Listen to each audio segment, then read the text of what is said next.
morning, students. Now coming to other topic, packaging of DNA helix. Packaging of DNA helix. Students, you know double helix model of DNA. According to this, there are two polynucleotide strands. They are the backbones of DNA. Every polynucleotide chain consists of sugar phosphate backbone. Many nitrogen base pairs are presented from this backbone facing towards the inner side. At the same time, nitrogen bases they show complementarity between them. Now this DNA molecule is spirally coiled in a right-handed fashion, leading to the formation of a number of turns, number of coils, number of helix. In this way, there are number of turns or helix in DNA molecule. You know the measurements of DNA. What about the length of each coil? Length of each coil. Length of coil. This is 34 angstroms. Okay, that is 3.4 nanometers. You know, every nanometer, 1 nanometer is equal to 1 billionth part of the meter. That is 10 power minus 9 meters. 10 power minus meters. But what about length between the pair? Length of length between the pair. Length between the pair. You know, there are 10 base pairs. And total length of coil is 34 angstroms. There are 10 base pairs, 34 angstroms divided by 10, that is equal to 3.4 angstroms. 3.4 angstroms. That is nanometers 0.34 nanometers. Okay? 0.34 nanometers. So, by taking the length between the two consecutive base pairs, by taking the length between the two pairs in a coil, we can calculate the total length of DNA present in a typical mammalian cell, especially in human beings. Okay? So, the length between the pair, that is 0.34 into 10 power minus 9 meters. Okay? 1 nanometer is equal to 10 power minus 9 meters. Distance between the pair is 3.4 nanometers. So, the distance between the pair in meters 3.4 into 10 power minus 9. Okay? We can calculate the length of DNA in human beings in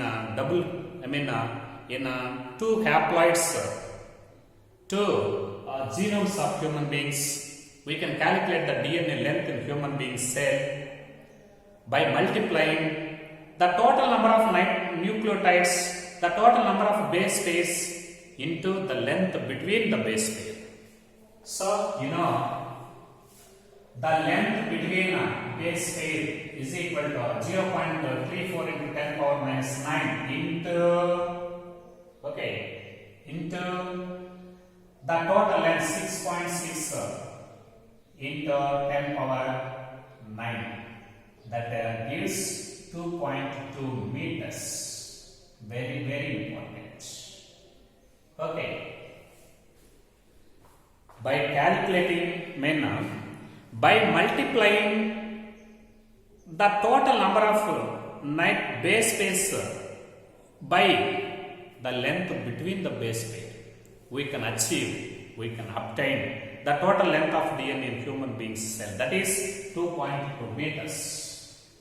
At the same time, already know the number of nucleotides present in E. coli. By multiplying the total number of nucleotides of E. coli by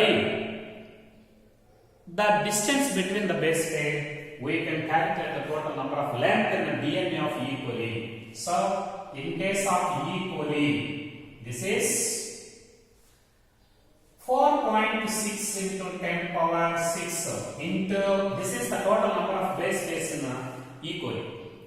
And already know this point in previous class, the number of base pairs in DNA of E. coli 4.6 into 10 power 6 into the length between the base pair, that is 0.4 into 10 power minus 9.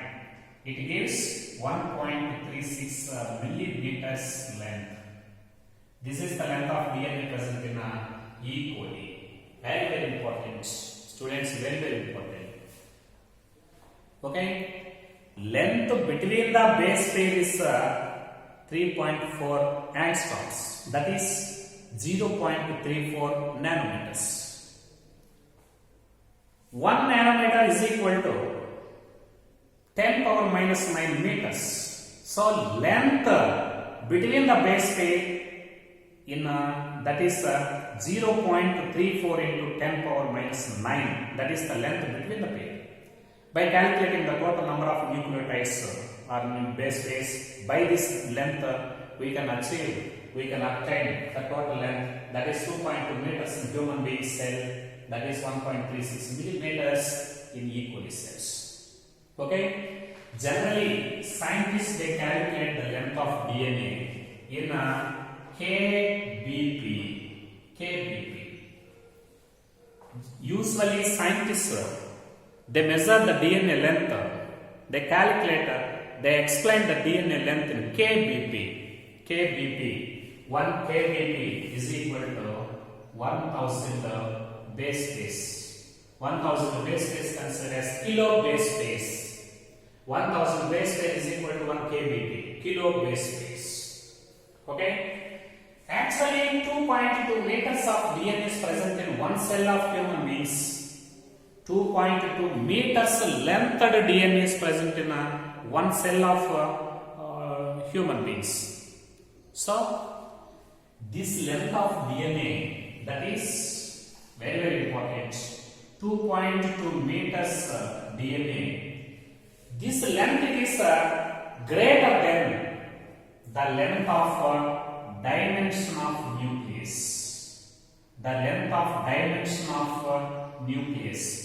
It is greater than the length of DNA present in the nucleus. It is greater than the dimension of nucleus. Okay, dimension of nucleus, which is considered as 10 power minus 6. Very, very important. How? 2.2 meters DNA. It is present in a small nucleus. Actually, the length of DNA present in a nucleus, it is greater than the dimension of nucleus. How it is possible? How this length, long length DNA is packaged inside this very small nucleus? 2.2 meters of DNA, it is very longer than the dimension of nucleus. How it is possible and how it is systematically packaged inside this nucleus? Now coming to this point. Okay, in case of prokaryotes. Now first coming to prokaryotes. In case of prokaryotes like Escherichia coli. Okay?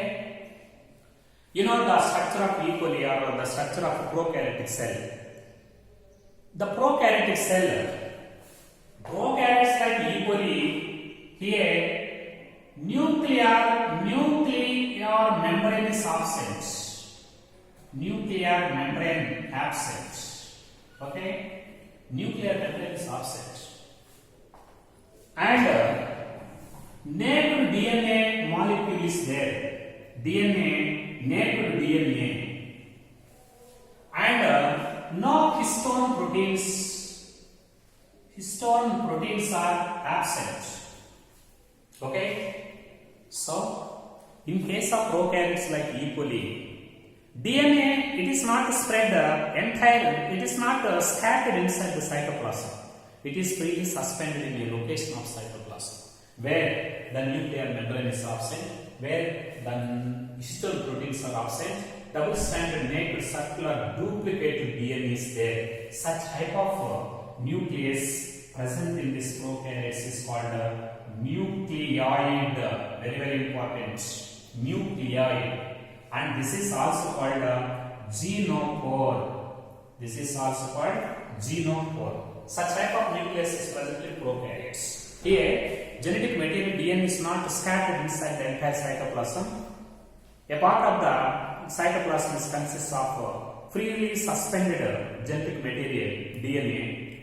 At the same time, no nuclear membrane, no histone proteins, double-stranded circular DNA is present in a part of cytoplasm. Such type of nucleus is called nucleoid.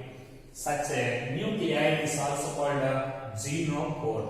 So, in case of this genopore, okay, negatively charged DNA, okay, negatively charged DNA, it is held with some positively charged proteins. Negatively charged DNA, it is held with positively charged proteins. Charged proteins. Okay. So, negatively charged DNA, it is held with some positively charged proteins, but these proteins are not histone proteins, normal proteins. So, negatively charged DNA, it is held with some positively charged proteins in large loops, in the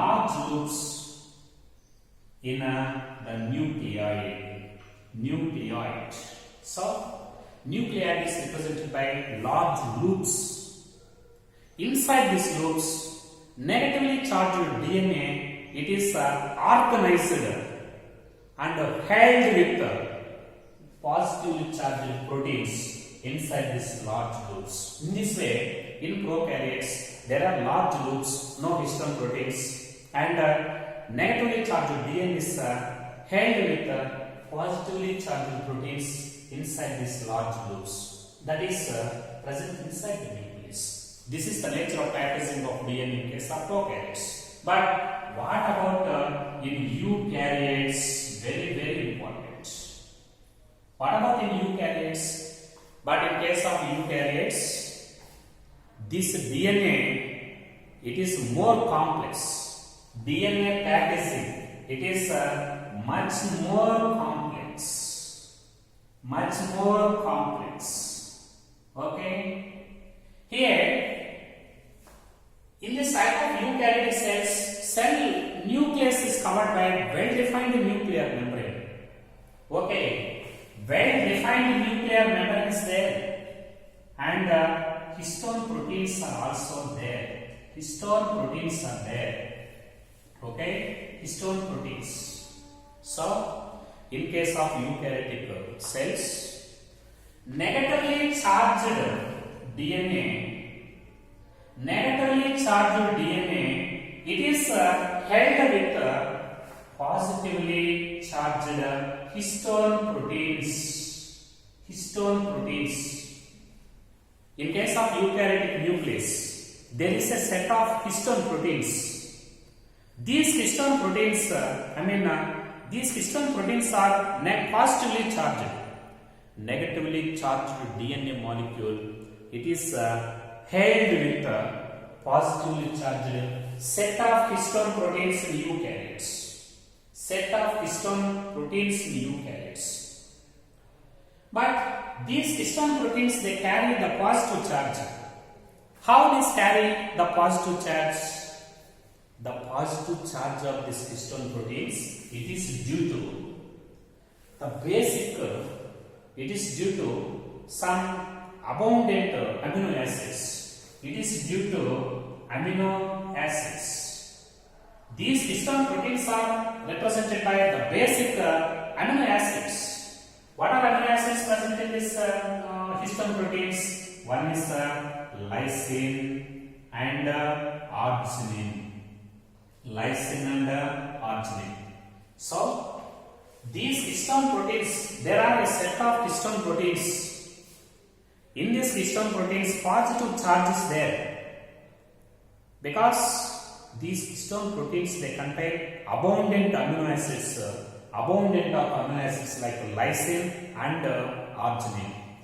These lysine and arginine amino acids, they carry the positive charge by their side chains. By their side chains, very very important. So histone, there are a set of histone proteins. Negatively charged DNA is held with positive charged histone proteins. These histone proteins, they are very rich in amino acids like lysine and arginine. These amino acids, they contain side chains with positive charge. So the positive charge of histone proteins is due to the side chains of abundant amino acids like lysine and arginine. In this way, DNA is present and it is held with positively charged histone proteins. You know, these histone proteins, okay, these histone proteins are organized into histone octamers. Histone octamers. Okay, very very important. Histone octamers. What is histone octamer? Every histone octamer, it is represented by 8 histone proteins. 8 histone proteins arranged in 4 pairs. 8 histone proteins arranged in 4 pairs. So these histone proteins are organized into histone octamer core. Histone octamer core. This histone octamer core is represented by total 8 histone proteins arranged in 4 pairs. Okay? Namely, these 4 pairs, one is H2A protein pair and H2B protein pair and H3 pair and H4 pair. In this way, 4 pairs of total 8 histone proteins, they constitute histone octamer. For example, this is histone octamer. Okay, this is histone octamer. Histone octamer core. This histone octamer core is represented by 4 pairs of total 8 histone proteins, namely H2A pair, H2B pair, H3 and H4. Total number of histones present inside the octamer core is 8. Total types of histone proteins present in octamer core, 4 types. H2A pair, H2B, H3, H4.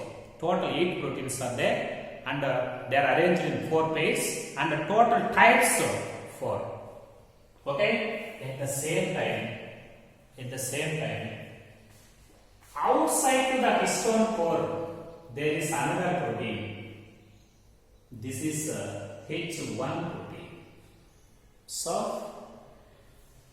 outside the core, only one protein is there, H1 protein. Inside the core, there are about 4 pairs of 8 histone proteins and they belongs to 4 types. At the same time, this histone octamer core, it is wrapped by 2 turns of DNA. This is histone octamer core. This histone octamer core, it is wrapped by 2 turns of DNA. Okay? Every histone, for example, this is histone octamer and this is histone octamer. In this way, there are many histone octamers. Every histone octamer, it is wrapped by 2 turns of DNA. Every histone octamer, it is wrapped by 2 turns of negatively charged DNA. Okay? 2 turns of negatively charged DNA having 200 base pairs. Okay? The histone octamer with 2 turns of DNA, that is considered as nucleosome. Nucleosome means octamer plus 2 turns of DNA. Histone octamer with 2 turns of DNA having 200 base pairs. Now this is considered as nucleosome. Now this nucleosome, it is considered as the unit.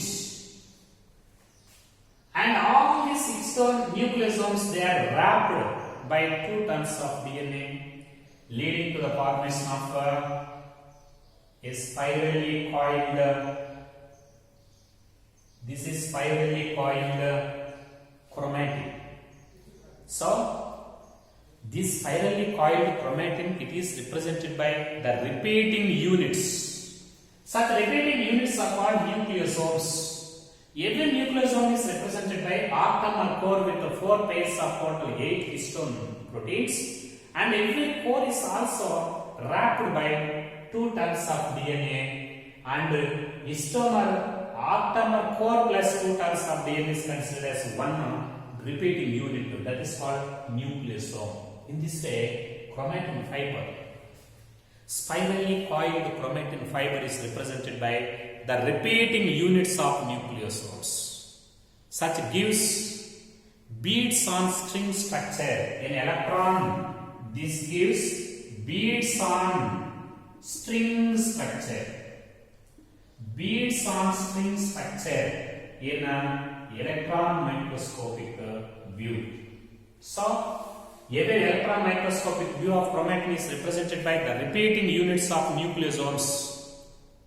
Such repeating units of nucleosomes, it gives an appearance of the beads on string structure. Beads on string structure under electron microscopic view. Students, there are 200 base pairs of DNA in each nucleosome. Among these, 146 base pairs are present in 2 turns, and 54 base pairs are present in linker DNA. Linker DNA. What is linker DNA? For example, this is one octamer core and another octamer core and another. This is DNA. The DNA that links, the DNA that connect the adjacent octamer cores, that is called linker DNA. This is linker DNA. This linker DNA is represented by 54 nitrogen base pairs. Remaining 146 base pairs are present in 2 turns of DNA. There are 2 turns surrounding the octamer core. These 2 turns contain 146 base pairs, and remaining 54 base pairs are present in linker DNA. Linker DNA means that is the internal DNA fiber that connects the adjacent 2 nucleosomes. This is linker DNA with 54 nitrogen. Very, very important. How many base pairs are present in 2 turns of each nucleosome? 146 base pairs. How many nucleotides are present in these 2 turns? 146 base pairs. 146 into 2, 292. Okay? And how many base pairs are present in linker DNA? 54 base pairs. How many nucleotides are there? 54 into 2, 108. Base pairs into 2, base pairs, this is pair into 2, that gives nucleotides. Okay, this is the information regarding it. Now coming to the most important point, the DNA packaging at a higher level in eukaryotic cells. It also requires some additional proteins. These additional proteins that are required in higher level, they are called non-histone chromosomal proteins. Non-histone chromosomal proteins, NHC proteins.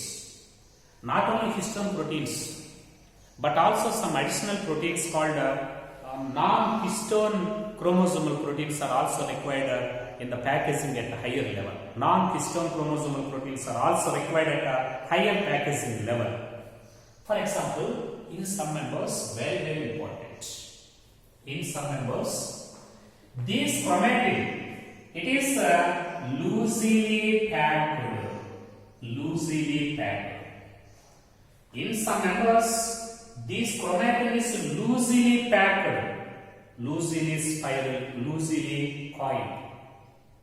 And this is represented by loosely coiled and less number of turns, and it absorbs low quantity of dye, and it is lighter in color. This region, it is called euchromatin region. Euchromatin region. It contains active genes. Very, very important. Transcriptionally, active genes are there. During transcription, the genetic information it is copied from this region of chromosome. So, this chromatin in certain regions is represented by loosely coiling, less number of loosely coiled, less number of coils are there.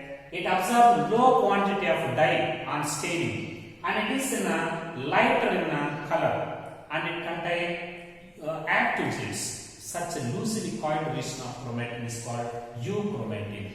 But in some regions, very, very important, in some regions, this chromatin is densely coiled. Okay? In some region, this chromatin is loosely coiled. This region is densely coiled. This region is loosely coiled. This region, it contains high number of coils. High coils. This contains low coils. It absorbs high amount of dye. It absorbs low dye. It is very dark in color. It is very lighter in color. The genes are inactive. Genes are inactive because they absorb the large quantity of dye and they become inactive.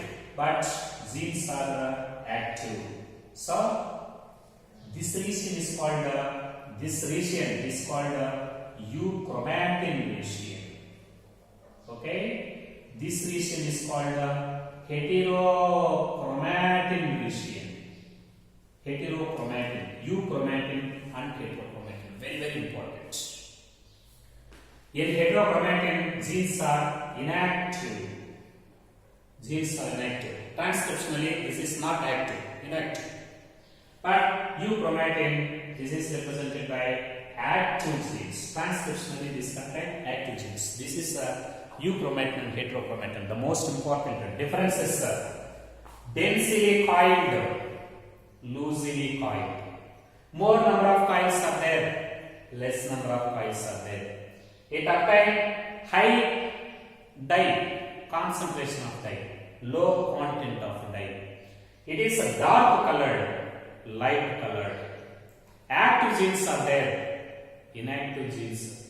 Inactive genes are there in hetero. Active genes are there. Transcriptionally, this is inactive. Transcriptionally, this is active. That is the difference between euchromatin and heterochromatin. Now coming to the last point, very, very important. A small information regarding the nucleosome structure. Okay? Total number of proteins, entire information regarding only one nucleosome. Total number of proteins in core, very, very important. Total proteins 9. Okay. Proteins in core 8. 8 present inside the core, 1 present outside the core. And proteins outside the core 1. Pairs inside the core. Pairs in core. Total 8 pairs by 2. That is equal to 4. Okay? That is equal to 4. Very, very important. And ratio of proteins in and out. In and out. In 8, out 1.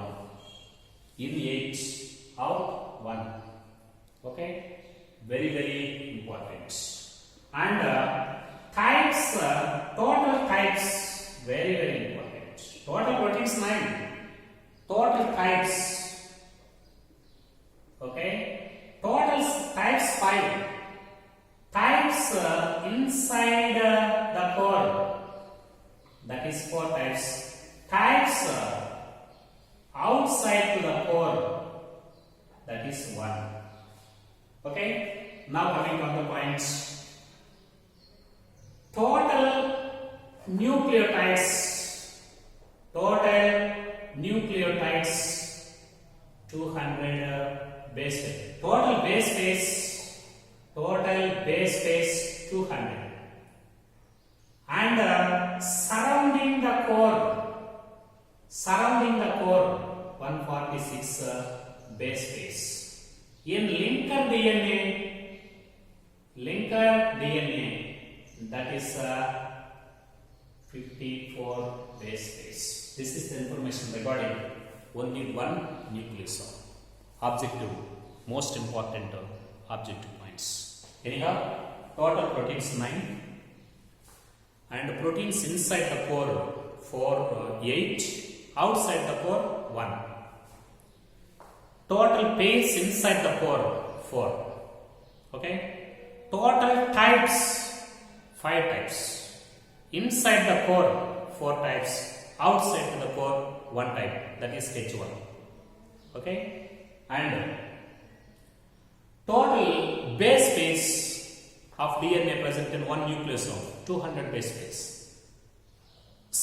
Base pairs found surrounding the core 146 base pairs. Base pairs in linker DNA 54 base pairs.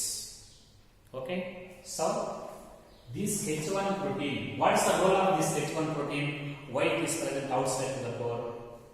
This H1 protein, it seals the 2 turns of DNA. H1 protein, it seals the 2 turns of DNA. It seals the incoming fiber of DNA and outgoing fiber of DNA after 2 turns. Sealing protein. H1 is the sealing protein.